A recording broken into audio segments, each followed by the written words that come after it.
and I start reading the pages of Scripture, encountering this God, and God's pretty awesome. This was a study Bible that my friend David had given me. I would, out of exasperation, I'd say something like, God, how do I know you can even hear me when I pray? And I'd read the footnote. If you want to know that God hears you when you pray, turn to 1 John 5. Sweet, boom, thanks. I'll start reading. And so I'm going back and forth within the Scripture, and I finally get to Matthew chapter 10. And here's what I read in Matthew chapter 10.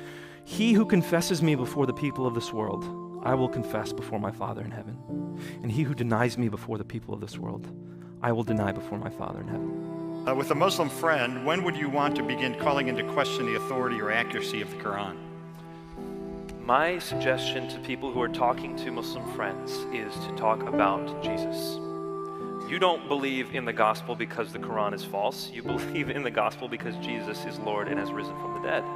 So share Jesus. Now when the Quran comes up, be willing to talk about the Quran. So if it never comes up in conversation, and by the way, for many people, for many Muslims, they're cultural Muslims. They've never read the Quran before at all, many Muslims. Not like our family read the Quran every day, but some people that's the case. So why would you talk about the Quran for them? They don't really care.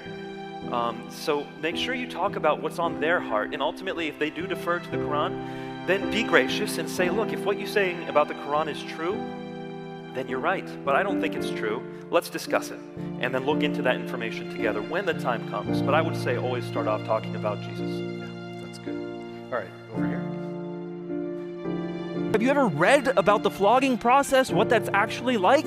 Cicero tells us that it was called the pre-death, that people were whipped such that their skin fell off their bodies in ribbons. People's abdominal walls were torn open, intestines fell out during the flogging process.